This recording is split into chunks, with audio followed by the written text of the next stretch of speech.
नमस्कार, बहुत स्वागत है आपका। आप देख रहे हैं आपकी आवाज, आपके साथ मैं हूं राम मोहन शर्मा। और आपकी आवाज में मुद्दा आज बहुत साफ है। मध्य प्रदेश में विपक्ष में आखिर दम आएगा कैसे, क्योंकि मध्य प्रदेश में विपक्ष बेदम है। और हैरानी इस बात पर है कि पार्टी में दम भरने के बजाय पार्टी के ही विधायक खुद ही पार्टी की हवा निकालने में जुटे हुए हैं।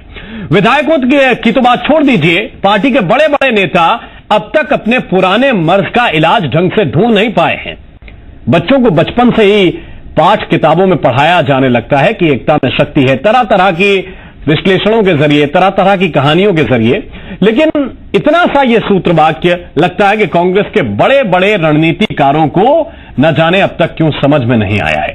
चर्चा इसी पर करेंगे कि कांग्रेस में आखिर दम कैसे आएगा, क्योंकि मध्य प्रदेश भी कम से कम एक ऐसा विपक्ष जरूर चाहता है जो सरकार पर लगाम कस सके। चर्चा करेंगे, लेकिन उससे पहले ताजा कहानी जो आज आई है, जरा इसे समझिए।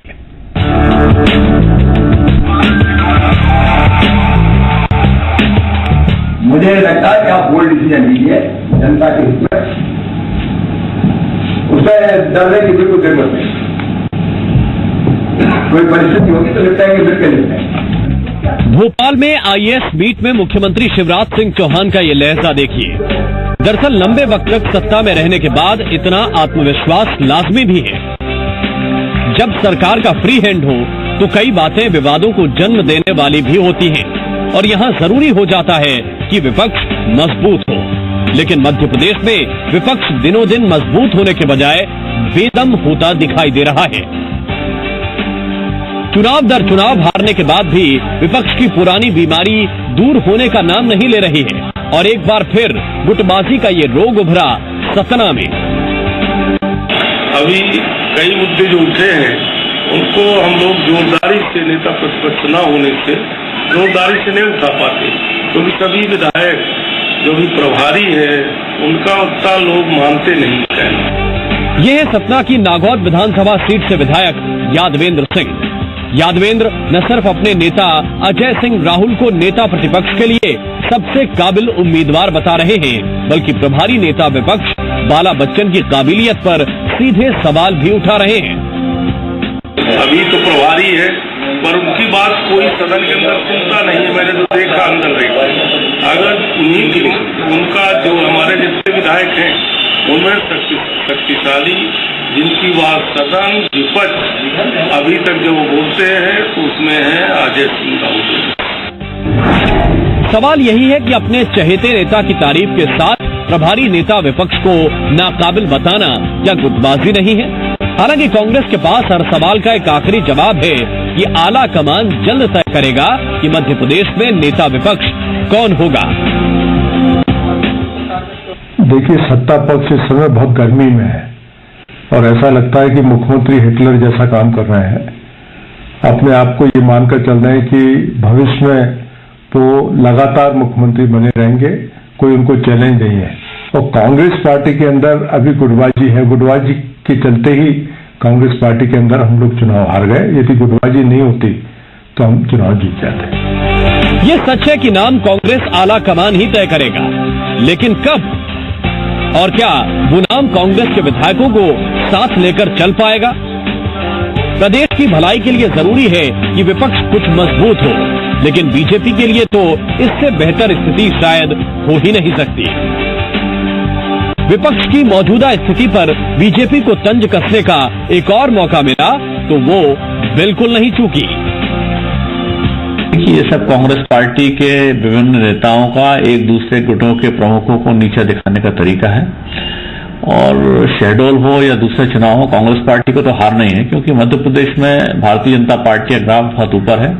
मध्य प्रदेश की सरकार बहुत अच्छा काम कर रही है और मध्य प्रदेश में भारतीय जनता पार्टी की गतिविधियां बहुत सक्रिय हैं। अब देखना होगा कि कांग्रेस कब तक अपने इस पुराने रोग से उभरती है, कब बीजेपी के सामने मजबूती से उभरती है, क्योंकि मौजूदा हालात को देखकर नहीं लगता कि एमपी कांग्रेस इलाकाई सियासत से ऊपर निकल पा रही है। और ये आप भी समझ सकते हैं कि गुटों की गोटियां सेट करने वाले भला बड़े किलों को भेदने के लिए घेराबंदी कैसे कर पाएंगे। प्रवीण दुबे, जी मीडिया, भोपाल।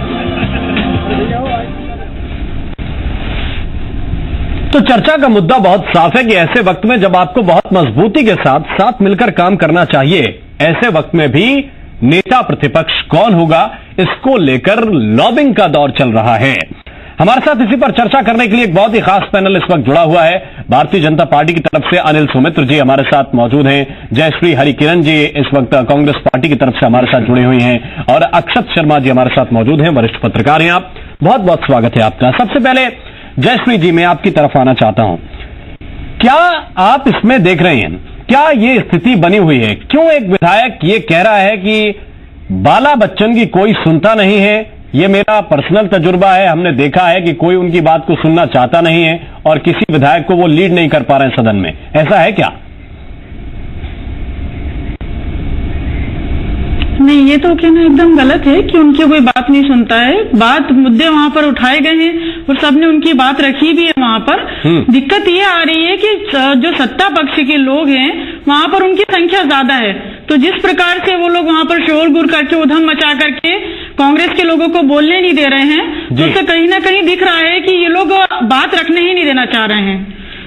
तो अगर इसमें आप ये नहीं कह सकते हैं कि इसमें कहीं से कहीं कि बाला बच्चन जी की कमी है। नहीं, फिर आपकी पार्टी के विधायक ये कहते हैं कि अजय सिंह राहुल की बात सब सुनेंगे, बाला बच्चन की बात कोई सुन नहीं रहा है, तो इसे क्या माने? सीधे तौर पर गुटबाजी है ना? नहीं, तो ये चीज ये भारतीय जनता पार्टी के लोग फैलाई हुई बातें हैं, ये हमारे दल के लोग नहीं बोल रहे हैं, बात नहीं सुन रहे हैं। बात सत्ता में जो बैठे लोग हैं उनको अपना बात करने का मौका नहीं दे रहे हैं। तो मैं सिर्फ ये पूछना चाहता हूं आपसे कि ये बात तो कांग्रेस पार्टी के विधायक ने कही, मैंने आपको अभी सुनवाया, वो सतना की विधानसभा सीट से विधायक हैं, नाम है उनका, और उन्होंने जो कहा वो मैं आपको कही तो मैं फिर सुनवा दूं, लेकिन मैं आपसे सिर्फ उनके मजमून पे बात करूं। उन्होंने खुद कहा कि बाला बच्चन की बात कोई सुनता नहीं है। ये बात क्या बीजेपी की तरफ से प्रचारित है? नहीं, चूंकि ये बात वो इसलिए कह रहे हैं क्योंकि अभी नेता प्रतिपक्ष उनको कार्यवाहक बनाया गया है, तो कहीं ना कहीं जो एक दबाव वाली बात होती है जो नेता प्रतिपक्ष अपनी रख सकता है, तो वो जगह उनको थोड़ा नहीं मिल पा रही है। विधायक लोग मतलब एक नेता प्रतिपक्ष का जो स्थान होता है वो नहीं दे पा रहे हैं। अभी वो कार्यवाहक है, तो हो सकता है कि कहीं ना कहीं ऐसा लगता है कि उनकी बात पर मजबूती से ध्यान नहीं दिया जा रहा है। इसको किस तरह से देखते हैं अनिल सुमित्रा? आपके लिए तो दोनों तरफ से बढ़िया है कि एक तो विधायक भी बड़े कम होते जा रहे हैं दिनों दिन कांग्रेस के, और जितने हैं वो भी आपस में लड़ रहे हैं। राममोहन जी, देखिए ये बढ़िया वाली बात नहीं है, ये लोकतंत्र की दृष्टि से बहुत ही नुकसानदेह और बहुत ही एक प्रकार से चिंताजनक बात है। देश में और लोकतंत्र में, चाहे वो प्रदेश की राजनीति हो चाहे राष्ट्रीय राजनीति हो, इसमें विपक्ष का सशक्त होना और विपक्ष का स्वस्थ होना, जी एक मिनट मेरी मुझे बात कहने दीजिए, और तीसरी बात है विपक्ष का सकारात्मक होना। जी, सशक्त भी होना जरूरी है और सकारात्मक होना भी जरूरी है। विपक्ष अगर सकारात्मक और सशक्त नहीं होगा तो किसी भी दल की सरकार हो, सत्ता हो, वो ठीक ढंग से लोकतांत्रिक तरीके से और काम करने में उसको भी एक दिशा दर्शन, उसको भी एक सहयोग मिलना जरूरी होता है, और ये सहयोग और रचनात्मकता विपक्ष की तरफ से भी मिलना लोकतंत्र के लिए शुभ और उसके लिए अच्छा संकेत है। ये न तो मध्य प्रदेश में मिल पा रहा है और या न देश में मिल पा रहा है। अगर आप बात करते हैं जो लोकसभा में 60 साल राज करा है, कांग्रेस के भी विधायकों की संख्या बहुत अधिक रही है, क्योंकि आज सत्ता में बीजेपी बैठी है तो स्वाभाविक है उनके विधायक ज्यादा होंगे, और विधायक ज्यादा है तो हमारे पक्ष के लोगों का ये लोग सुनते ही नहीं है। दूसरी बात ये है कि आप बताइए, अभी जो विधानसभा चली है कितने दिन की चली है? मात्र 5 दिन की विधानसभा चली है, जिसमें कि पहला दिन श्रद्धांजलि में निकल गया, दूसरा दिन अनुपूरक बजट में निकल गया, तीसरा दिन आपने अशासकीय कार्यों में निकाल दिया है, तो बचते हैं मात्र 2 दिन। इतने अल्प समय में हमारी सरकार ने वहां पर बैठे जितने भी विधायक उन्होंने मुद्दे रखे हैं, चाहे मैं पूछ रहा था ना जयश्री जी, आप को लेकर के हो, चाहे वो हर जगह यही होगा कि सरकार में जो लोग होंगे उनके विधायक ज्यादा होंगे, जो विपक्ष में होंगे वो लोग कम होंगे, तभी विपक्ष में। इसमें कोई कहने की बात नहीं है। मैं सिर्फ ये आपसे पूछ रहा था कि आपके विधायक ये क्यों कहते हैं कि बाला बच्चन की कोई सुनता नहीं है? वो क्यों कहते हैं कि अजय सिंह राहुल आ जाएंगे तो सब कुछ सुधर जाएगा? जो पुरानी बीमारियों ने आपको नुकसान पहुंचाया, 13 साल से आप सत्ता से बाहर हैं, क्यों नहीं सुधर रहे हैं? राम मोहन जी, मेरी तरफ बात से तो भारतीय जनता पार्टी के लोग बहुत झूठ बोलते हैं। ये लोगों की फैलाई हुआ रहता है कि कांग्रेस पार्टी में एकता नहीं है, गुटबाजी है, ये सब गलत बात है। हमारे जितने भी वरिष्ठ नेता है सब एक साथ है, एक मंच पर है, एक साथ काम करते हैं। और रही बात अगर राहुल भैया जैसे बात करी जा रही है तो उसका कारण ये भी है, सीनियरिटी के हिसाब से अगर दूसरे विधायक अपना पक्ष रख करके बोलते हैं कि ये अगर बेटर रहेंगे, तो मुझे नहीं लगता है कि ऐसा कुछ गलत बोला जा रहा है। सभी दलों में बैठकर के बात की जाती है, क्योंकि क्या ये भारतीय जनता पार्टी के लोग क्या है कि जो जितने भी वरिष्ठ नेता है उनको कहीं ना कहीं इन लोगों ने दरकिनार करके रखा है। वरिष्ठ नेताओं को यहाँ सम्मान नहीं दिया जाता, ये इनकी विचारधारा है। वरिष्ठ जितने भी हो चुके हैं इनको निकाल। अनिल सौमित्र जी बताइए। तो उस कारण हमारे पार्टी के कोई वरिष्ठ नेता का सम्मान देकर अगर कोई विधायक बोलते हैं तो ये उनको मतलब गलत नजरिए से तोलते हैं और गलत नजरिए से। अब अनिल सौमित्र को भाजपा को कुछ बोलने दे तो बोलिए।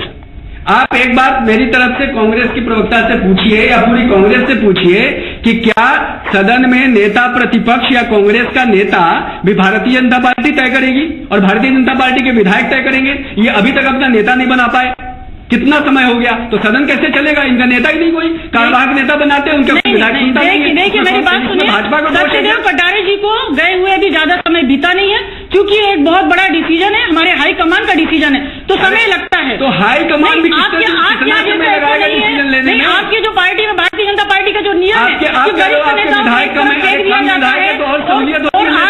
नए नेताओं को बैठा दिया जाता है, दरकिनार करके बेचारे इधर उधर। ठीक है, अक्षत शर्मा, हमारी पार्टी में नहीं होता है। अक्षत शर्मा जी, आप किस तरह से देख रहे हैं पूरे हालात को?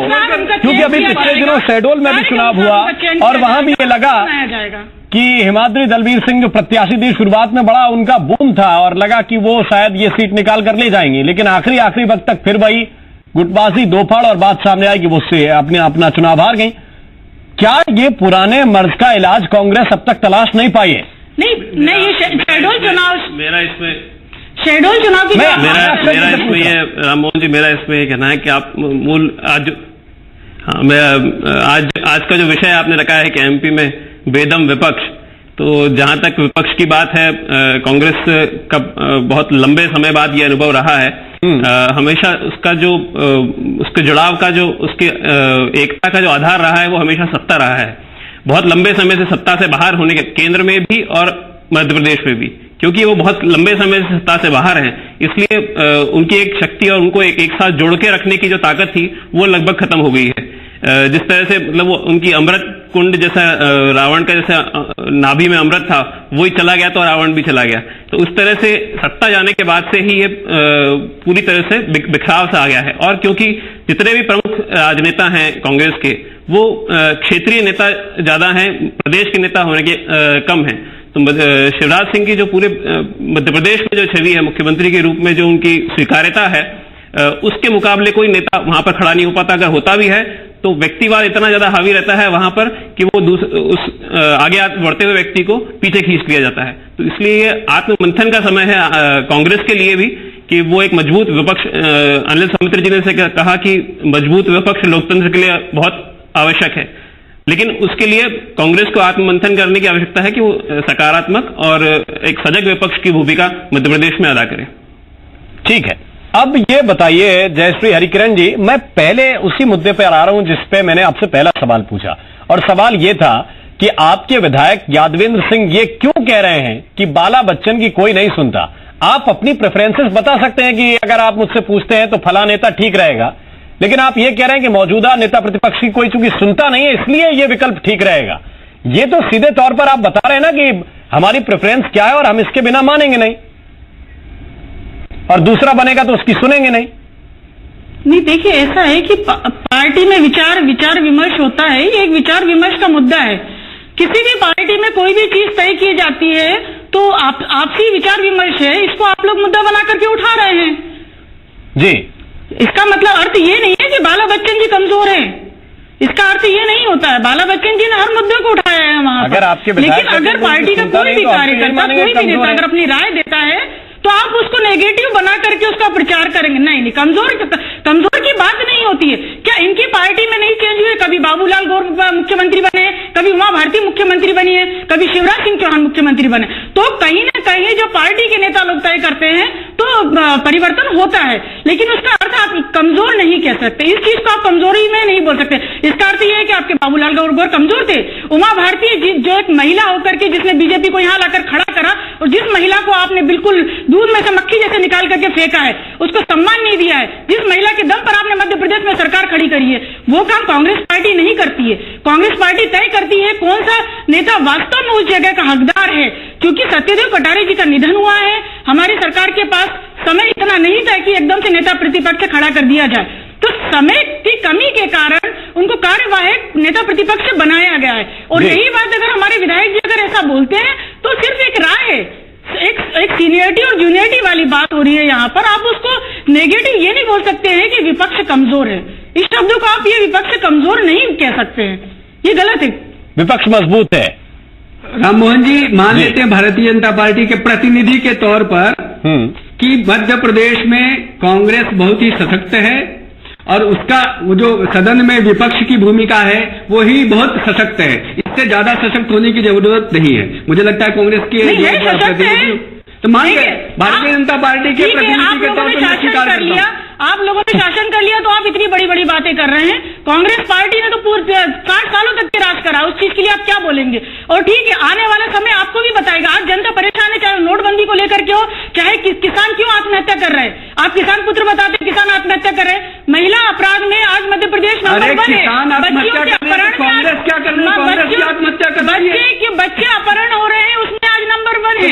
आप बताइए आप लोग ऐसा क्या काम कर रहे हैं। आप बोलते हैं जनता के बीच में हमारा पूरा वर्चस्व है। जनता आपको जवाब देगी 2018 में, आपको जवाब मिल जाएगा। आप लोग जो जिस प्रकार से अपने ओवर कॉन्फिडेंस में दिया है वो हरिकिरण जी, देखिए आज का पूरा मसला इसी बात पर टिका हुआ है जो आपने अभी कही। आज का पूरा मसला इसी बात पर टिका हुआ है, और वो बात यह है कि जिस प्रदेश में किसानों की आत्महत्या का मुद्दा हो, जिस प्रदेश में व्यापम का मुद्दा हो, जिस प्रदेश में लॉ एंड ऑर्डर का मुद्दा हो, कुपोषण का मुद्दा हो, उस प्रदेश में आप लोग 13 साल से जनता को ये बातें नहीं समझा पाए। यही मुद्दा है आज की डिबेट का। क्या वजह है इसकी? नहीं, क्योंकि ये लोग जिस तरह से जनता को गुमराह कर देगी, परिवर्तन होने में समय लगता है। समय अब चालू हो गया है। आप शेड्यूल चुनाव की बात कर रहे हैं, ठीक है, हम मानते हैं हिमाद्री जी के वहां पर पराजय हुई है, किंतु आप लोगों ने ये नोटिस नहीं किया कि पहले का जो चुनाव हुआ था उसमें 2.5 लाख का अंतर था, इस चुनाव में 60,000 का अंतर है। तो कहीं ना कहीं 2 लाख की जो जनता है वो कांग्रेस के प्रति उनका झुकाव है। तो मैं ये कहना चाहूंगी कि परिवर्तन धीरे धीरे होता है, क्योंकि आप सोचेंगे एकदम से जनता उड़ेल करके पूरे एक तरफ आ जाए तो ये नहीं होता। और दूसरी बात, आपने समय मांगा, अच्छे दिन आएंगे। जिस प्रकार मोदी जी ने प्रचार करा 15-15 लाख रुपए अकाउंट में आएंगे, जिस तरह से ये लोग झूठे वादे कर करके जनता को अपनी तरफ रुझान करते रहे, उस प्रकार से जनता को लगा कि नहीं कुछ ना कुछ अच्छा होगा। जनता ने वक्त दिया, क्योंकि उन्हें भी लगा कि नहीं सत्ता में काम करने में समय लगता है, कोई भी चीज का परिवर्तन करने में समय लगता है, तो इनको मौका दिया है। पर आने वाला समय इनको पलट करके। आज मानक अग्रवाल जी से हमने यही बात पूछी। मानक अग्रवाल जी वरिष्ठ नेता हैं कांग्रेस पार्टी के। उन्होंने कहा कि नहीं देखिए, गुटबाजी तो है, हम चुनाव जो पीछे हारे उसका कारण भी यही गुटबाजी है। लेकिन क्या इस बात को स्वीकार करके, इस पर मंथन करके इस मर्ज का इलाज ढूंढना बड़ी बात है, या फिर ये साबित कर देना कि मर्ज है ही नहीं, ऊपर से अच्छे कपड़े पहन लेना और अपना जख्म छिपा लेना, यह बेहतर रहता है इन परिस्थितियों में? आपको क्या लग रहा है, क्या करने की कोशिश हो रही है? नहीं, पहली बात तो गुटबाजी हमारी पार्टी में कहीं से कहीं तक नहीं है। हमारे जितने भी वरिष्ठ नेता हैं, मैं अक्षत जी से सवाल कर रहा था। अक्षत जी, तो ये चीज तो आप बिल्कुल अपने दिमाग से निकाल दीजिए कि गुटबाजी है। इसमें तो इसका मर्ज का इलाज ढूंढना ज्यादा बेहतर होगा। कि इनको कांग्रेस के जितने भी नेता हैं उनको आपस में बैठकर इस बात का मंथन करना चाहिए कि कहां आखिरकार दिक्कत आ रही है। आपने शहडोल चुनाव की बात करी, ये जो उपचुनाव हुए ये नोटबंदी के बाद के परिणाम थे, तो उस पर भी एक जनता की मोहर लग गई। नोटबंदी के कारण जनता को लगा कि कुछ अच्छा, उस पर भी जनता की मोहर लग गई कि ठीक ये भी मुद्दा नहीं है। जितने नगरीय निकाय चुनाव हुए उसमें भी भारतीय जनता पार्टी को एक तरह से पूरे प्रदेश में ही सब जगह बहुमत मिला। तो जनता का विश्वास जीतने में इतने सब आपने जो वो व्यापम का घोटाला और दूसरे गिनाए, उसके बावजूद भी कांग्रेस उसको जनता का विश्वास जीतने में अभी तक कामयाब नहीं हुई है। जो चुनाव के परिणाम है ये हमारे सामने इस बात को सिद्ध करते हैं कि अभी तक वो विश्वास को पैदा करने की स्थिति नहीं आई। रही बात गुटबाजी की, तो इससे उभरकर ही कांग्रेस प्रदेश में कुछ कर पाएगी, यह उनके लिए चिंतन का विषय है। बिल्कुल। ये देखिए, मैं सिर्फ ये जयश्री हरिकिरण जी, मैं आपसे इसलिए ये बार बार सवाल पूछता हूं और इसलिए भी क्योंकि मध्य प्रदेश को यह चाहिए कि एक मजबूत विपक्ष रहे, ताकि हर बात को लेकर अगर जहां पर दिक्कत है या कोई मुद्दा है उसको उतनी मजबूती के साथ उठाया जाए। किसी बात को लेकर अगर ग्वालियर में प्रदर्शन होता है तो पता चला विपक्ष जबलपुर में शांत बैठा है, जबलपुर में कोई बात उठाई जा रही तो इंदौर में लोग शांत बैठे हैं। जब कोऑर्डिनेशन की कमी होती है तब इस तरह के सवाल बार बार पूछे जाएंगे आपसे, क्योंकि एक जिम्मेदारी आपको जनता ने दी है, वरना फिर पीछे हटिए, किसी तीसरी पार्टी को भरने दीजिए जो विपक्ष की जिम्मेदारी निभाए। नहीं, आप जिस तरह की बात कर रहे हैं, अभी नोटबंदी को लेकर के पूरे मध्य प्रदेश में हर जिले में प्रदर्शन किया गया था, तो आप ये कोऑर्डिनेशन नहीं बोल सकते। हमको ऊपर से आदेश आता है, जब पूरे प्रदेश में अगर प्रदर्शन हर जिलों में करना है तो कांग्रेस पार्टी के सभी कार्यकर्ता अपने स्तर पर उस कार्य को पूर्ण करते हैं। तो आप ये चीज नहीं कह सकते कि कहीं से भी कोऑर्डिनेशन की कमी है। और चूंकि हमारे जितने भी वरिष्ठ नेता है जो तय करते हैं उस तय के अनुसार काम किया जाता है। और आप कैसे कह सकते हैं कि कोई भी मुद्दा नहीं उठाया? आए दिन प्रदर्शन हो रहे हैं। तो अभी हम महिला कांग्रेस ने ही चूड़ी को लेकर के बहुत बड़ा प्रदर्शन करा था। शिवराज सिंह चौहान को चूड़ी भेंट करी थी, लाखों की संख्या में महिला आई थी, महिलाएं परेशान है, बसों में भर भर करके आई थी और हमने बहुत बड़ा प्रदर्शन करा। इसके अलावा नोटबंदी को लेकर भी प्रदर्शन हुआ, सिंहस्थ घोटाले को लेकर प्रदर्शन हुआ, किसानों को लेकर के बताइए, एक दिन भी ऐसा होता है जब प्रदर्शन नहीं होता है? हर दिन प्रदर्शन हो रहा है किसानों को लेकर के, बालिकाओं के ऊपर प्रदर्शन हो रहा है। और दूसरी बात रही, जैसे हमारे भाई साहब ने बोला कि नगरीय चुनाव में भी आप परिणाम देख लीजिए, तो मैं मंडीदीप का बोलना चाहूंगी, मंडीदीप में आप परिणाम देख लीजिए, कांग्रेस का ही है सब जगह। जी अनिल सौमित्र जी, एक आखिरी मेरा कहना यही है कि अब जनता समझ गई है, जनता में परिवर्तन में धीरे धीरे परिवर्तन आएगा और कांग्रेस की तरफ जनता का झुकाव शुरू हो चुका है, क्योंकि किसान परेशान है, सब परेशान है। देखिए, जैसा मैंने शुरू में कहा था, किसी भी लोकतंत्र के लिए जितना पक्ष का महत्व है उतना ही विपक्ष का महत्व है, और ये विपक्ष का स्वस्थ और सजग और जागरूक और सकारात्मक होना बहुत आवश्यक है। और हम तो सिर्फ कांग्रेस की बात नहीं कर रहे हैं, कहीं भी किसी दल की भी जहां भी सरकार है, ये एक संयोग है। और इस समय की स्थिति ऐसी है कि राज्यों में और केंद्र में भारतीय जनता पार्टी के नेतृत्व में सरकारें हैं, लेकिन जब कांग्रेस की भी सरकार रही तो हम लोगों ने पूरी कोशिश की कि सत्ता केंद्रित सारा मामला नहीं हो, संगठन का काम बढ़ना चाहिए एक राजनीतिक दल के रूप में, और कार्यकर्ता को मजबूत करना चाहिए, कार्यकर्ता को प्रशिक्षित करना चाहिए। कांग्रेस में ये चीज है नहीं। कांग्रेस में सारी चीजें आला कमान, एक मिनट मुझे बोलने दीजिए, कांग्रेस में सारा मामला 10 जनपद से तय होता है, आला कमान तय करता है, और वो चीजें चूंकि ऊपर में ही अराजकता का एक माहौल है, पूरे संगठन में कांग्रेस में पूरे अराजकता का माहौल है। आप केंद्र से लेकर प्रदेश के प्रदेश राज्यों में देख लीजिए, वो स्थिति है। और हमारी पूरी सद्भावना कांग्रेस पार्टी के साथ है। चलिए, बहुत बहुत धन्यवाद, बहुत बहुत शुक्रिया आप सभी मेहमानों का इस विषय पर चर्चा करने के लिए। कुल मिलाकर विपक्ष को कुछ नसीहतें खुद से ही लेनी होंगी, कहां कहां आप में कमी है ये दूसरी पार्टियां आपको समझाएं, इससे बेहतर है कि आप खुद समझें और उनको जल्द से जल्द दूर करें, क्योंकि 2018 यहां से बहुत दूर नहीं है। आपकी आवाज में वक्त एक छोटे से ब्रेक का, तुरंत हाजिर हो रहे हैं एक और नए मुद्दे के साथ।